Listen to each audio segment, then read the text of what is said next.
ao Papai Noel com a sua roupa vermelha, o seu saco ou trenó cheio de presentes. A doutrina espírita é uma doutrina cristã.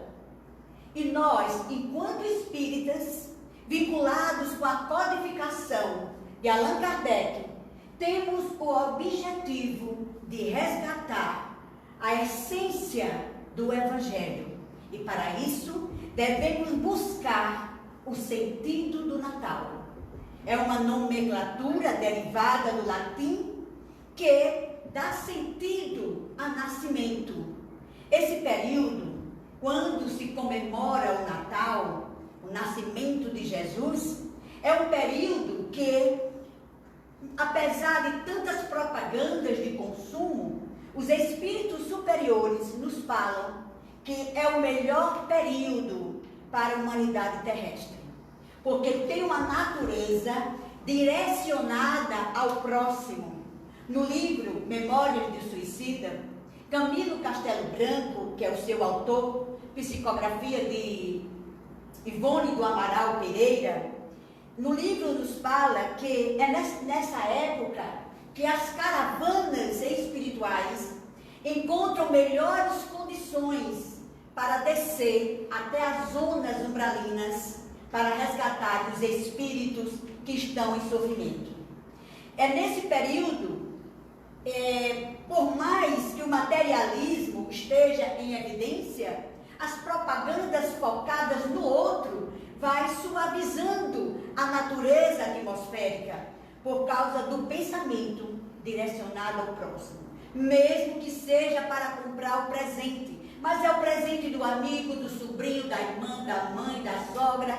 E quanto a isso, com esse objetivo também as decorações coloridas, as músicas natalinas vão suavizando o coração das pessoas, elas vão se sensibilizando e os bons sentimentos vão sendo acionados, facilitando a presença de Jesus aqui na nossa esfera.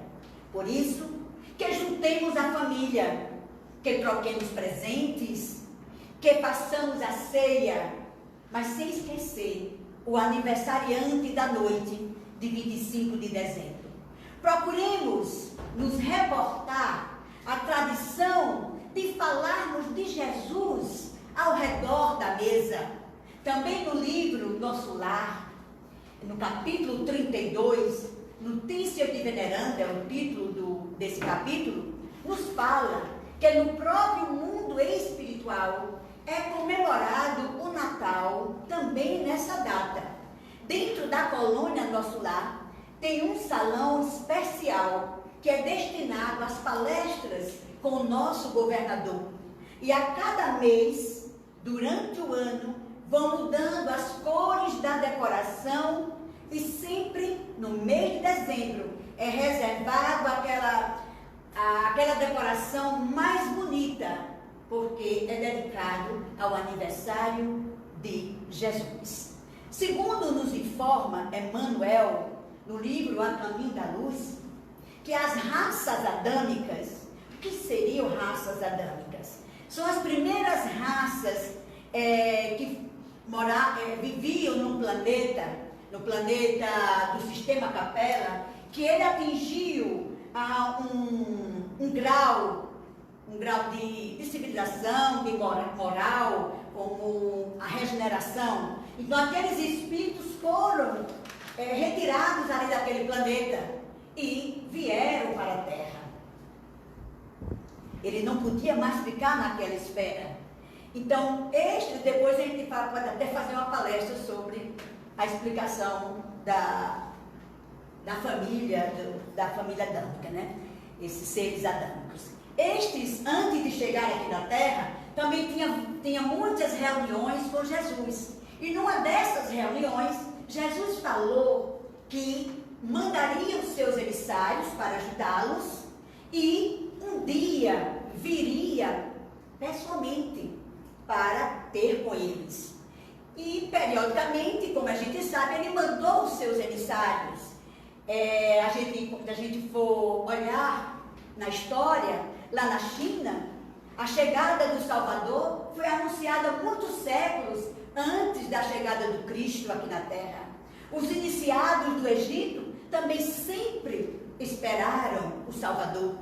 Na Índia, por exemplo, era conhecida quase toda a trajetória do Evangelho. Em Israel, o nascimento de Jesus foi previsto por Miqueias, o profeta Miqueias, que está no Antigo Testamento, no capítulo 5, versículo 2 a 3. E Miqueias fala assim, só um minutinho. E tu, Belém, pequena entre os clãs de Judá, de ti sairá aquele que governará e será grande até os confins da terra. Veja bem, e tu, Belém, pequena entre os clãs. O que ele quis dizer com isso? Miqueias quis dizer que Belém, apesar de ser uma cidade pequena, sem nenhuma projeção intelectual ou social, ali nasceria o Salvador. No Antigo Testamento também fala de Noé, o Noé que foi o portador de uma mensagem e que construiu uma grande arca para abrigar o povo de um grande dilúvio. Mas o povo se recusou a entrar na arca, só foram os animais. Por quê? Porque os homens não acreditaram que Noé, aquele homem tão simples, era portador de uma mensagem tão importante. Assim também, Deus, o nosso Pai Criador, nos manda avisar da chegada de outra arca, na figura daquele que nos salvará das nossas próprias misérias, trazendo amor em suas ações, curando as chagas, ressuscitando os mortos, levantando os paralíticos, dando luz aos cegos, curando os leprosos, convertendo água em vinho, multiplicando pães e peixes para alimentar a multidão. Este é Jesus, o nosso Divino Mestre. Veio Ele mesmo nos convocar a entrar na sua arca, a verdadeira arca, onde se encontra a verdadeira vida, que é o reino de Deus. É por isso que estamos aqui nessa escola do Espírito Imortal, para contar-lhes o que Jesus realizou e ainda continua realizando, a fim de que os nossos corações possam compreender e nos se deixar tocar, e que a felicidade está ao alcance de todos nós. Emmanuel, ainda, no seu livro A Caminho da Luz, no capítulo 12, ele nos fala que depois da sabedoria alcançada pela Grécia, ali com seus filósofos, depois que de Roma ter organizado a família, o direito, a terra estava apta a receber suas lições. Então, agora ele mesmo viria e tomaria todas as providências. Foram escolhidos os pais, os precursores, instrutores, auxiliares, todos estavam a postos. A terra entra nos preparativos para a chegada do emissário de luz, que iria espalhar por todo o planeta como chuvas de bênçãos confortadoras. Jesus recomendou aos seus precursores que iniciassem no trabalho sob a claridade de uma grande estrela para guiar os reis e os pastores.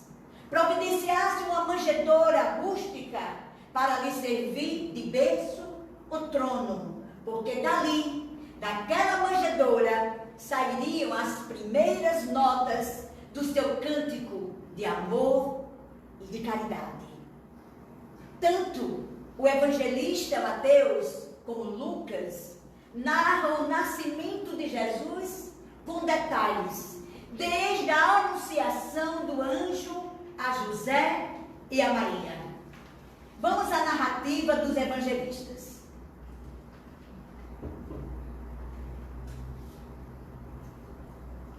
O anjo Gabriel, enviado por Deus, dirigiu-se à cidade de Nazaré em busca daquela doce e meiga mãe de todos nós, Maria, para anunciar a chegada do seu filho Jesus. E lhe diz: alegra-te, alegra-te cheia de graça, o Senhor é convosco, bendita sois vós entre as mulheres. Maria lhe responde: eis aqui a tua serva, cumpra-se em mim as tuas palavras. Cumpra-se em mim as tuas palavras. Vejamos a confiança e a docilidade de Maria, não se fazendo de rogada, como por exemplo: será que eu estou preparada? Será que eu sou capaz? Posso pensar? Maria não agiu assim. Maria tinha conhecimento da Torá, que era a lei judaica, mas compreendia os fatos novos anunciados pelos profetas ou médiuns.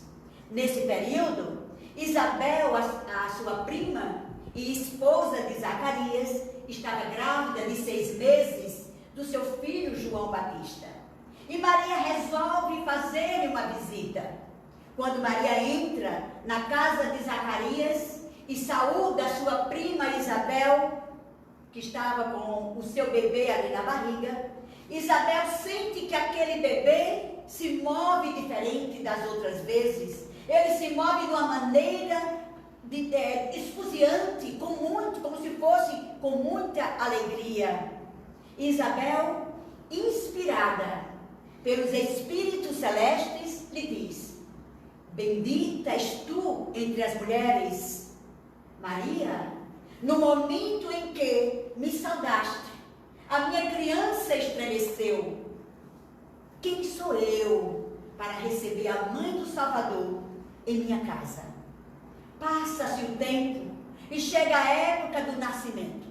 Naquela ocasião, houve um recenseamento na região, e cada pessoa tinha que ir até a sua cidade de origem, que José era da cidade de Davi. Então, ele morava em Nazaré, mas tinha que ir se alistar ali em Belém, que era a sua cidade. E para lá os dois seguiram. A cidade estava lotada em virtude do recenseamento. E as hospedarias não tinham lugar para José e Maria. Reparemos bem, na chegada de Jesus, não havia lugar para ele. E ainda hoje, nós ainda não possuímos um espaço mental para a inspiração divina, porque existem outras prioridades. Vivemos absorvidos pela ansiedade e também limitados pela ignorância. Então, José e Maria dirigem-se para um estábulo, a única estalagem disponível para hospedar aquele hóspede divino entre os animais. E naquela noite silenciosa, cheia de estrelas maravilhosas, Maria dá à luz o menino. Conforme anunciou Miqueias, aquele menino nasceu. A grandeza de Deus se manifestou ali na fragilidade de uma criança. Diz Emmanuel também, no seu livro A Caminho da Luz, que quando Jesus chegou, o planeta ainda se encontrava muito denso, as pessoas eram ainda muito bélicas e muito ignorantes. O mundo era um rebanho desgarrado, e cada povo fazia da sua religião uma fonte de vaidades. E tendo Jesus nascido, eis que vieram os 3 reis magos lá do Oriente, seguindo aquela estrela para encontrá-lo. Os reis magos, certo do que o povo de Israel estava muito feliz por ter sido o povo escolhido para receber o Salvador, inocentemente confessam para o rei Herodes que vinham adorar o Salvador, que ali em Belém tinha nascido. O rei Herodes, ouvindo deles que estavam vindo para adorar o Salvador, lhe disse: ides adorá-lo, e depois vem dizer-me, quando vocês voltarem, passem por aqui, para me dizer onde ele está, para que eu também possa adorá-lo. Ouviram as palavras do rei e partiram.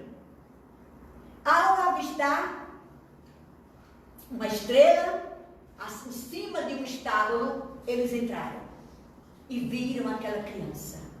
Se inclinaram diante daquela criança no estábulo para adorar um rei. E era costume naquela época, quando se visitava um rei, levar-lhes presentes. E presentearam com ouro, incenso e mirra.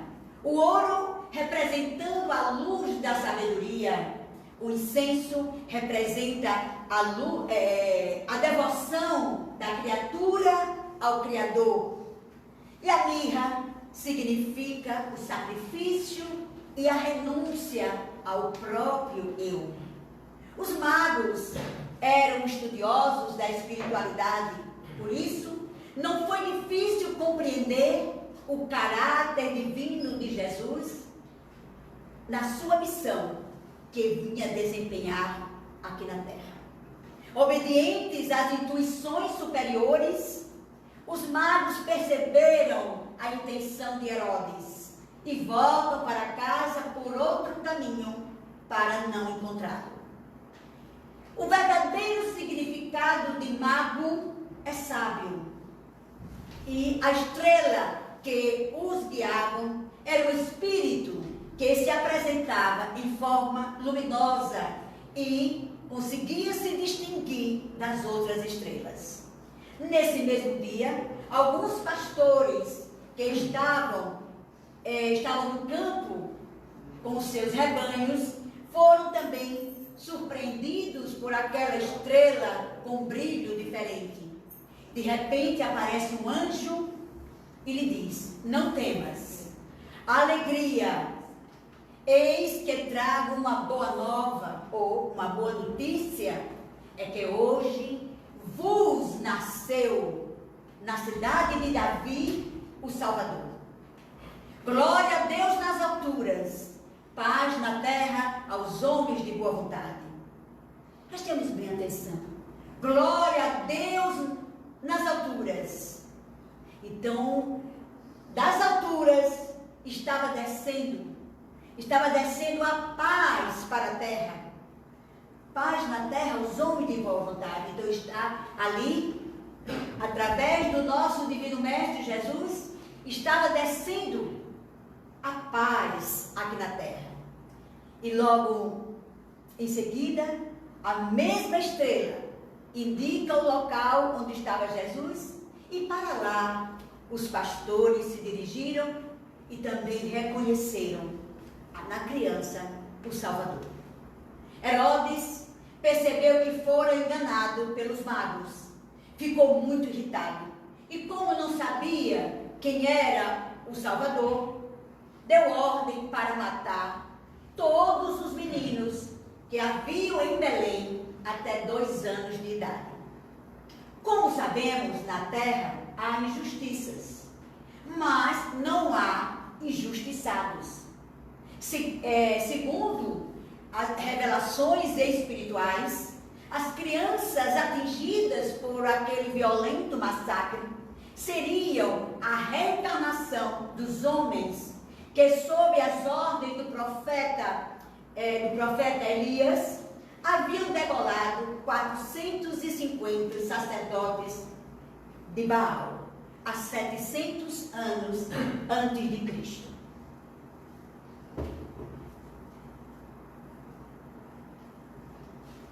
Passados 8 dias do nascimento de Jesus, por ordem da lei mosaica, José, Maria deveriam apresentar o seu filho no templo de Jerusalém.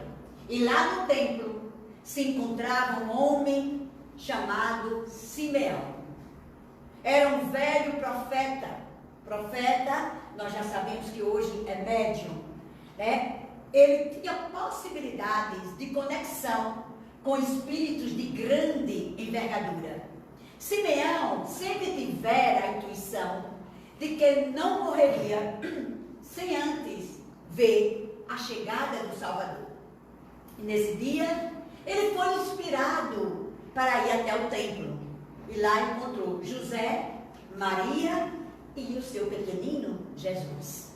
Simeão olhou para aquela criança, colocou-a nos braços e saúda, dizendo: Senhor, agora pode levar-me, eu morrerei em paz, porque o seu servo já vira o Salvador.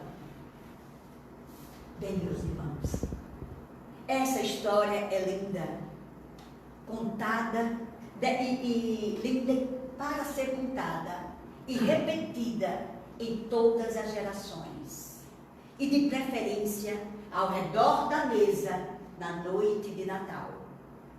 Vamos refletir a missão de José e de Maria. José, com a responsabilidade do pai do Salvador, e Maria, com a responsabilidade de mãe. José e Maria eram espíritos virginais. O que são espíritos virginais? São aqueles que, através de sucessivas e incontáveis reencarnações, levam uma vida reta, tornam-se isentos das máculas da matéria. Contudo, eles vivem planos superiores e só vêm à Terra para o desempenho de missões. Nós precisamos entender que quando lemos, estudamos o Evangelho, aquelas palavras não são para a matéria, são para o Espírito. Então, a virgindade de Maria é espiritual, como também de José. Maria dá a notícia para José que iria ser mãe do Salvador. A princípio, José não acreditou, fora pego pela dúvida, quando o anjo confirmou que era verdade. José, sem mais dúvidas, se redobra em cuidados com Maria e o seu pequenino. José e Maria caminharam uma grande distância, já com 9 meses de gravidez, e não encontraram lugar em nenhuma hospedaria. Imagine nós hoje fazendo uma caminhada, grávida de 9 meses, para fazer um alistamento. Iríamos procurar um atestado, dizer que não podíamos ir? Então, logo eles, com a tarefa de serem os pais de Jesus, e quantas vezes, apenas por filiarmos, a gente se filia numa tarefa em nome de Jesus, e nós também não queremos mais passar por nenhuma tribulação. Entramos num processo de sofrimento, porque não é possível, se eu estou aqui trabalhando, eu não devo sofrer isso, nem sofrer aquilo. Ninguém deve supor que a vida é espiritual, mesmo quando vivida em alto nível e sob missão, nem sempre será acompanhado de prosperidade, nem sempre haverá a ausência de paz ou de problemas. Nós podemos ver que hoje, quando eu converso com alguém que diz assim: olha, por onde eu devo começar a leitura? Eu quero ser espírita, por onde eu devo começar a ler? Que livros? Eu sempre digo assim: os romances históricos de Emmanuel. A gente tem que começar a leitura através deles, porque a gente vai ver a vida de Alcione, de Frei Damiano, de Quinto Varro, de Nestório e de Célia. Todos espíritos de grande espíritos superiores e vieram para a Terra para viver aqueles dramas. E ainda dizemos, muitas vezes, logo eu, que faço as minhas preces, estou sempre aqui no centro, na igreja, trabalhando para o Cristo e passando por isso. Reparemos que Maria e José viveram as vicissitudes daquela época. Não tiveram privilégios por serem os pais de Jesus. Viveram o que tinha de viver e nem por isso se sentiram desamparados. É bom saber que todos ou qualquer um que escolher Jesus terá que provar a sua fé, bebendo o cálice do sacrifício para acontecer a renovação espiritual.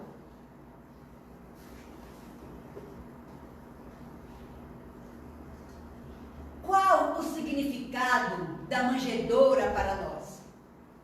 A manjedoura representa a humildade, e a humildade é a chave de todas as virtudes. Com a manjedoura começou a era da maturidade espiritual para a humanidade terrestre. Com a manjedoura,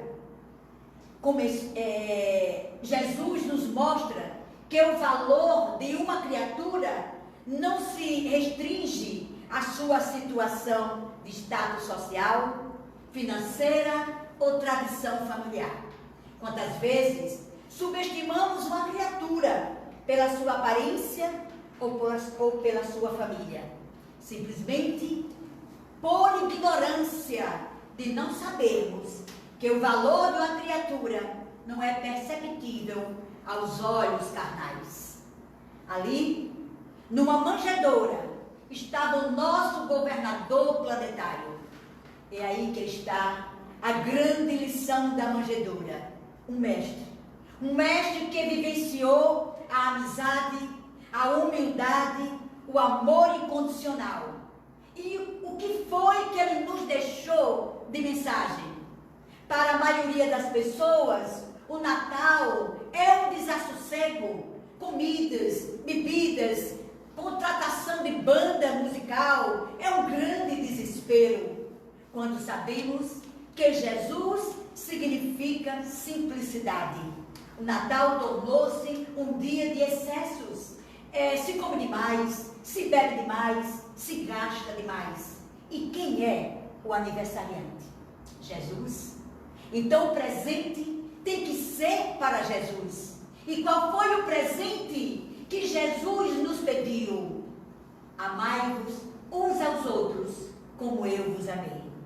E nós estamos dando esse presente?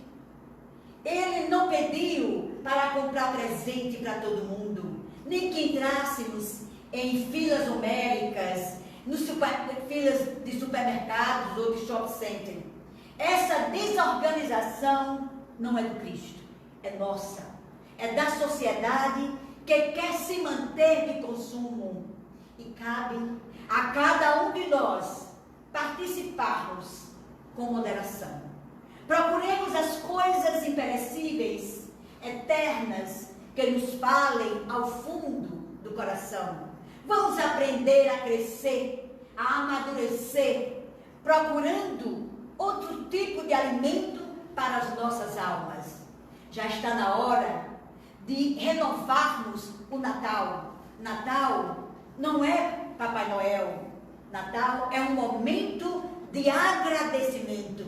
É o momento de nos reunirmos e agradecer ao nosso Pai Criador por nos ter enviado um Espírito perfeito como Jesus, que é o nosso modelo e guia, conforme a questão 625 do Livro dos Espíritos. Quando Allan Kardec pergunta aos Espíritos, qual o modelo aqui na Terra que podemos seguir? E eles respondem, Jesus. Apesar de estarmos distante da perfeição do nosso Mestre Jesus, nós temos um modelo a seguir. Chegou o momento de passar a história verdadeira do significado de Natal. Quando é que é Natal? É apenas no dia 25 de dezembro? Qualquer dia pode ser Natal para nós. O Natal foi tão grande em sua magnitude que não coube na história. A história teve que ser dividida em antes e depois do Cristo. Jesus foi o marco da divisória do tempo e também é o marco da divisória para o nosso tempo íntimo. Antes de conhecer Jesus, nós somos uma criatura. Depois que o conhecemos, passamos a ser outra.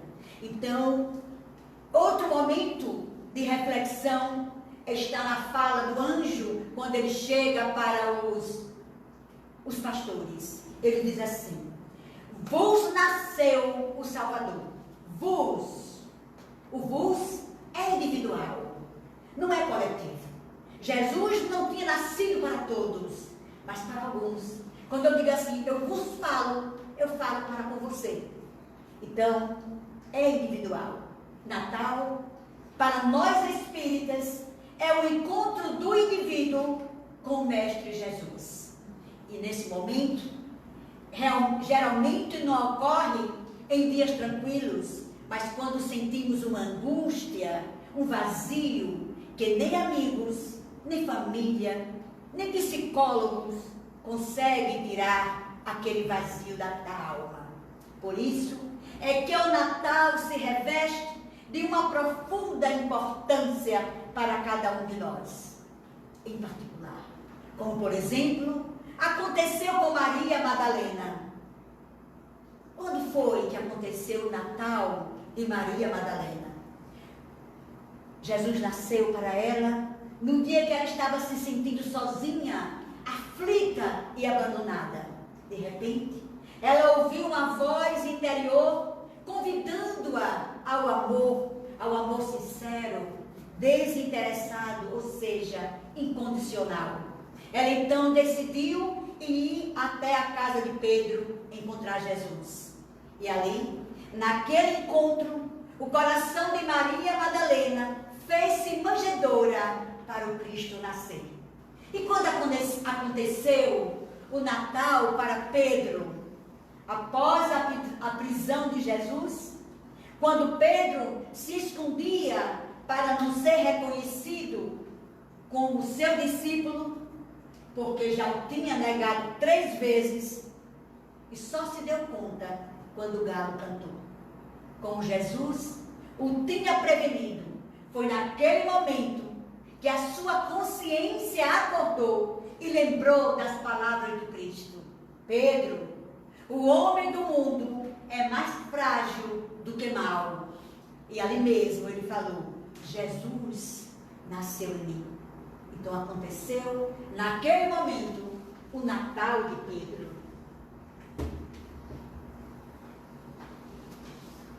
E quando aconteceu o Natal de Paulo de Tarso? Foi exatamente quando ele se viu cego na estrada de Damasco e diante do Cristo perguntou: que queres que eu faça? Ali, Jesus nasceu para Saulo, que passou a ser Paulo. E quando é que o Cristo nascerá em nós? Ou seja, quando acontecerá o nosso Natal? Quando abrirmos o nosso coração, que poderá ser em qualquer dia do ano, porque só quando o Natal acontecer dentro de nós é que nunca mais iremos retroceder. É preciso deixar o Cristo entrar na nossa intimidade, da intimidade do nosso ser, a fim de podermos vivenciar cada ensinamento em espírito e em verdade. Quando a paz do Cristo reinar dentro de nós, a verdadeira paz que o evangelista João narra no capítulo 14, versículo 27. Ele narra Jesus dizendo assim: deixo-vos a paz, a minha paz eu vos dou, eu vos la dou, como deixo-vos a paz, A minha paz eu vos dou. Não vos la dou como o mundo dá.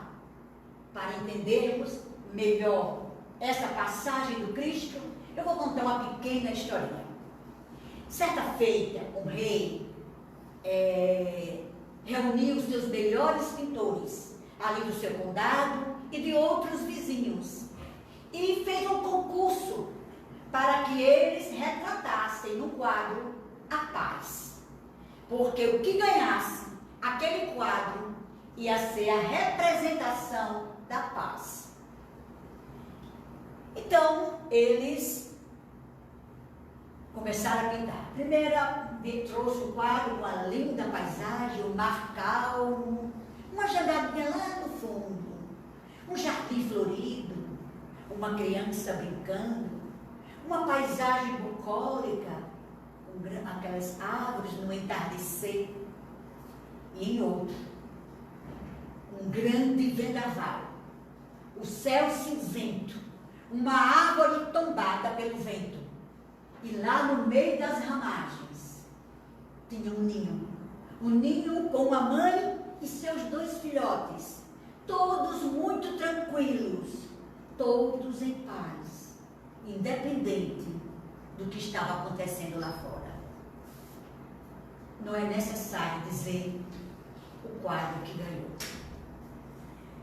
Então precisamos aprender a trazer essa paz do Mestre para dentro dos nossos corações, porque a paz exterior é instável, é sujeita a vendavais. A paz das pessoas só acontece quando elas não são contrariadas nos seus interesses materiais ou físicos. Essa paz é ilusória e perecível. Podemos citar outro exemplo de paz também com Jesus, quando ele caminha sobre as águas e convida Pedro. Vem, Pedro. E Pedro começou a andar muito bem.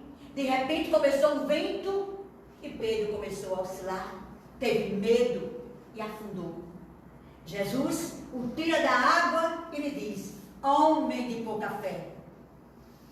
É o espírito de confiança que nos fará caminhar sobre as águas, ou seja, ficarmos acima dos problemas terrenos. No momento em que se duvida, nós saímos do eixo e afundamos. Quantos de nós já passamos por situações que, ao olharmos para trás, nos perguntamos: como é que eu consegui passar por aquilo? Como é que eu consegui fazer aquilo?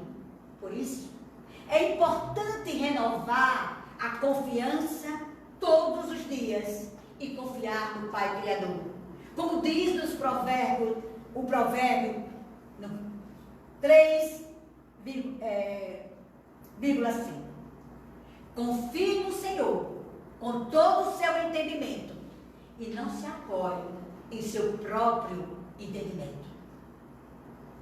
A gente muitas vezes, não, eu sei o que estou fazendo. Será que sabe mesmo? Desde que reencarnamos, estamos suscetíveis a situações climáticas da matéria, estamos sujeitos a doenças, a frustrações, inseguranças financeiras, mas, ao entrarmos em sintonia com os pensamentos do Cristo, vamos nos acalmando e nos pacificando. Aquelas forças desequilibradas, elas vão desaparecendo, vão perdendo a potência. Às vezes até temos a sensação de que tomamos um calmante. Acho que acontece aqui muitas vezes, acontece com todos nós, né? Então, todos nós somos espíritos que nos propomos a reencarnar para se recompor com a lei divina e não com as leis da matéria. Por isso, em várias situações, iremos sofrer, porque enquanto formos criaturas que fazemos os outros sofrer, teremos também sofrimentos para nós. Precisamos ser aquela criatura que, diante do sofrimento alheio, possamos dizer: não fui eu que o fiz sofrer. Mesmo que essa pessoa tenha me causado muito sofrimento, o importante é que eu não causei. Eu não devolvi mais sofrimentos. Estou parando por aqui. E assim, eu estarei preparando a manjedoura no meu coração para que Jesus possa nascer em mim. Muitas vezes, nós achamos que uma pessoa é má, é amarga, e começamos a nos comparar. Queremos devolver como se ficando numa situação de igual para igual. Ficamos cobrando dela, mas ela está doente. Essa criatura merece toda a nossa compaixão. Ao manter a nossa antena ligada na oração, toda a energia negativa, ela vai se esvaindo e vamos criando resistência. A resistência, ela é criada na adversidade. Nós não estamos falando daquela resistência criada pela indiferença ou pela insensibilidade, mas no sentimento de empatia e de compreensão. Porque muitas vezes uma pessoa é indiferente, é insensível e acha ali que isso é resistência. Não. A gente tem que entender, se colocar no lugar do outro e compreender. Não dá mais para adiar a nossa felicidade nas existências futuras. Nós já sabemos que a nossa encarnação de hoje dependerá também da nossa vida futura. Hoje nós estamos vivendo o que nós preparamos na vida passada, né? E vamos viver futuramente o que estamos vivendo hoje. Então nós já possuímos os requisitos necessários da inteligência e da moral para podermos absorver o Evangelho do Cristo, que é de luz e de amor.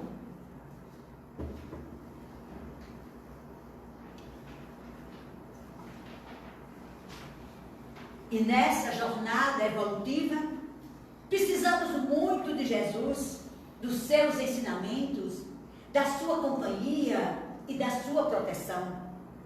E aproveitando a oportunidade de falar sobre o Natal, eu gostaria de contar uma história, a história de uma grande obra da arte clássica. É a história da música natalina Noite Feliz. Aos 23/12 de 1818, um jovem sacerdote chamado Joseph chegava em casa depois de um dia de trabalho ali na sua comunidade. Já era noite e estava fazendo muito frio. Nós sabemos que o inverno europeu é muito rigoroso, né? Então, quando ele se preparava para dormir, foi surpreendido por fortes batidas ali na sua porta. Ele vai abrir e era um jovem lenhador ali da sua região que veio chamá-lo para ajudar no parto ali da sua esposa. Este lenhador morava nos Alpes, no meio de uma selva. E a gente sabe que padre, pequeno naquela época, fazia de tudo. Era médico, era sacerdote, era tudo na vida das pessoas, né? Então, prontamente, ele se vestiu e foi ajudar o casal. E muito feliz, ajudou ali aos pais a receber aquele lindo bebê, e a satisfação daquele casal lhe encantou. Ele foi de volta para casa, lá pela madrugada, fria, chuvosa, caminhando ali pela floresta e só pensando naquele quadro, daquela mãe, daquele pai e aquele filhinho. E se sentindo feliz por ter sido útil naquela noite, naquele momento. E depois daquela cansativa viagem, ao chegar em casa, a cena daquela alegria, daquela ternura, da felicidade daquele casal, lhe envolveu de uma maneira que ele não conseguia dormir. ele foi revestido por uma atmosfera sublime, e começou a se reportar ao presépio com José, Maria e o menino Jesus, o nosso Salvador. O jovem sacerdote rolava na cama e os seus pensamentos não o deixavam dormir. Então, levantou-se, sentou-se na mesa e começou a escrever um poema. Já era de manhã, quando terminou e colocou o título, Noite Feliz. De imediato, ele se dirigiu à casa do maestro, que era seu amigo, e muito prestativo, para que ele colocasse uma música naquele poema, pois ele queria cantar já no outro dia, que era a véspera da noite de Natal. O órgão da igreja estava sem funcionar, mas o maestro disse para ele, não se preocupe, porque farei um hino para ser cantado em 2 vozes e um violão. E na noite de Natal, de 1818, na igreja de São Nicolau, o sacerdote Joseph e o maestro Franz Gruber cantaram Noite Feliz. E por volta de 1850, o coro imperial da igreja de Berlim, essa música foi cantada para o rei Frederico Guilherme IV, que logo após ouvi-la, deu ordens para trazer os compositores até a sua presença, pois queria parabenizá-los por tão bela inspiração, pela harmonia da música e a singeleza da poesia. E com o passar do tempo, a música Noite Feliz transformou-se no mais famoso hino de Natal. Hoje, essa música Noite Feliz, ela é conhecida em todo o planeta.